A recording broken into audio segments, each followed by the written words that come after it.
यक्षिणी कौन है और क्या है ये यक्षिणी? यक्षिणियाँ कहाँ से आती है और कहाँ रहती है ये यक्षिणी? नमस्कार दोस्तों, आपका चैनल रहस्य अनोखे में स्वागत है।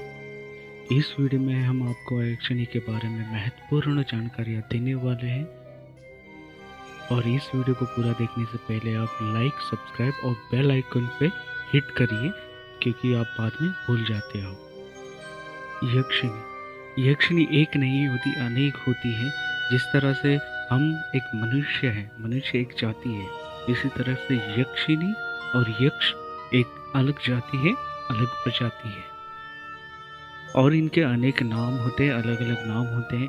जैसे कि बौद्धिज्म एंड जैनिज्म में इनके नामों का वर्णन किया गया है।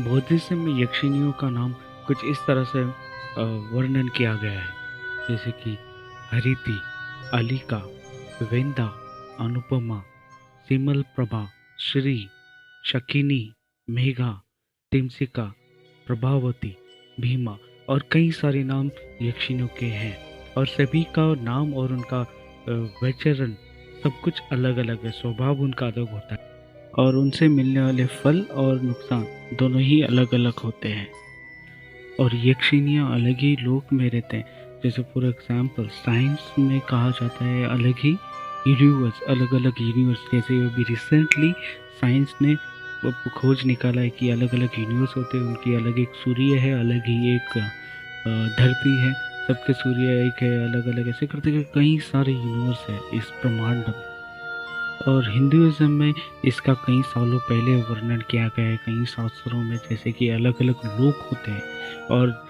जैसे इस्लाम में भी इसमें मेंशन किया गया है, जैसे कि 7 आसमान होते हैं, जिसमें आसमान हमारे इस ब्रह्मांड में 7 आसमान है, 7 आयाम है। तो ये हज़ारों सालों से मेंशन किया गया, जो आज साइंस डिस्कवर कर पा रही है, आज साइंस को पता चल रहा है। तो ऐसे ही यक्षिणियाँ अलग ही लोकों में रहती है, जिनका लोक हमारे धरती से कई करीब है। फॉर एग्ज़ाम्पल हमारे हिंदुइज्म में बताया गया है कि अलग अलग लोक होते हैं, कई सारे लोक होते हैं। उसमें से जैसे कि स्वर्ग लोक आता है, फिर बाद में ब्रह्म लोक आता है, फिर विष्णु लोक आता है। जैसे कि अलग अलग ऐसे ऐसे लोक इस ब्रह्मांड में है, जिसके अलग ही सूर्य है, अलग ही ये है, ऐसे लोक मेंशन्ड है। और सबसे नीचे एक आता है, हमारे पृथ्वी के नीचे एक लोक है जिसे जिसे कहते हैं पाताल लोक, जहाँ पे असुर रहा करते हैं। असुर रहा करते पाताल लोक से पुराने ज़माने में धरती में आया करते थे और धरती में हाहाकार मचा दिया करते थे।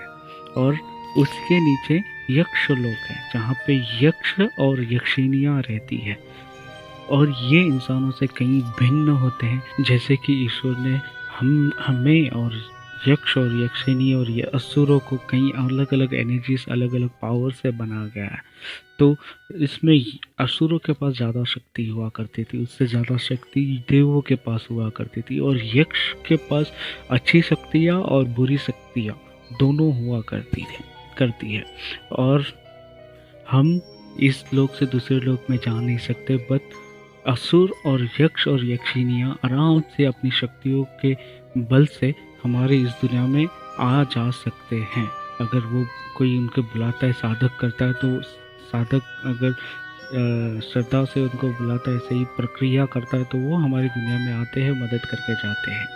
तो इस तरह से यक्ष और यक्षिणियाँ आया करती थी और यक्ष के अंदर उतनी पावर्स नहीं होती है और यक्षिणियों के अंदर कई सारे पावर्स होते हैं, यानी कि इन द सेंस यक्ष से ज़्यादा पावरफुल यक्षिणियाँ होती है।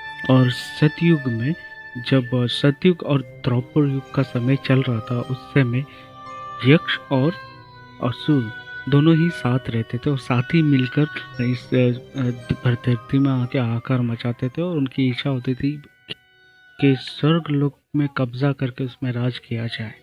और दोनों ही यक्ष और असुर दोनों ही मिलकर साथ में लड़ा करते थे देवों के साथ। असुर और यक्ष हमारी धरती पे आया करते थे क्योंकि कहा गया है कि ईश्वर की सबसे अनमोल बनाई हुई चीज़ है, वो है इंसान। अगर इंसान को तकलीफ पहुंचाते हैं तो ईश्वर को तकलीफ होगी।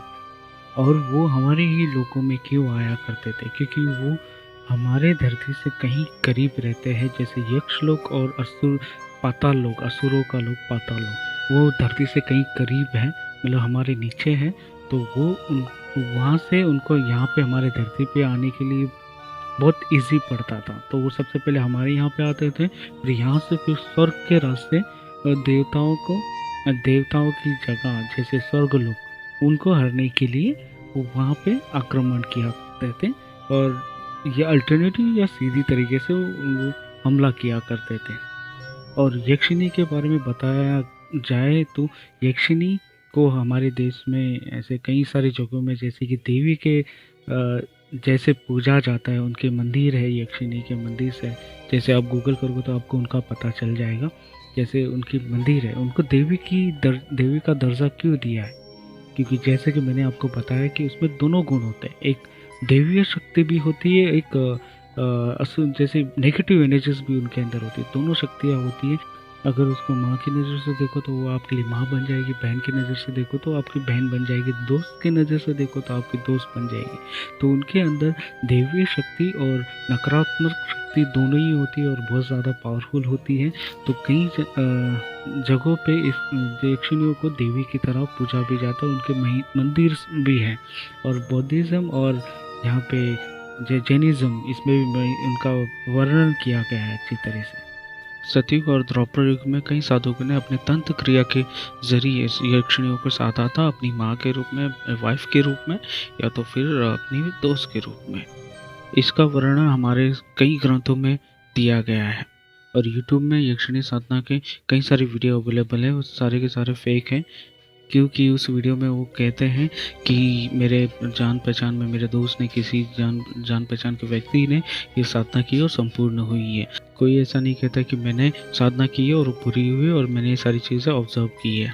जब आपको इतना ज्ञान है तो आप खुद क्यों नहीं साधना करते हो और आप अमीर क्यों नहीं बन जाते हो? क्यों ये छोटे मोटे वीडियो बना रहे हो? अगर आप उनको ऐसा सवाल करोगे तो वो कहेंगे कि इस साधना में बहुत रिस्क है और बहुत कठिन है और आगे इसका हानि भी मिल सकता है। तो भाई फिर अपनी माँ के रूप में उनकी साधना करो। और माँ कभी अपने बच्चों को कभी हानि नहीं पहुँचाती है। तो दोस्तों, अपना कीमती समय इन सारी वीडियो पे मत बर्बाद कीजिए। अपने फ्यूचर में फोकस कीजिए, अपना करियर कैसे ग्रो करना है इस पे फोकस कीजिए और अपने भविष्य को आगे बढ़ाइए। जैसे कि किसी ने कहा है, पढ़ो लिखो आगे बढ़ो, IAS वाईएस बनो, इस सब में क्या रखा है। तो आज के लिए बस इतना ही। अगर आपको ये वीडियो पसंद आई है तो प्लीज़ लाइक कर दीजिए, अदरवाइज़ ऐसे चले जाइए, कोई दिक्कत नहीं है। अगर पसंद आ जाए तो प्लीज़ सब्सक्राइब कीजिए और हम आगे भी इसी तरह के वीडियो लाते रहेंगे और आपको इसकी अपडेट मिलती रहेगी। अगर आपको यक्षिणी के बारे में और भी कुछ पता है तो प्लीज़ कमेंट में लिखिए और अपना ज्ञान हमारे साथ शेयर कीजिए। फिर मिलते हैं इसी तरह के अनोखे रहस्यमय वीडियो के साथ।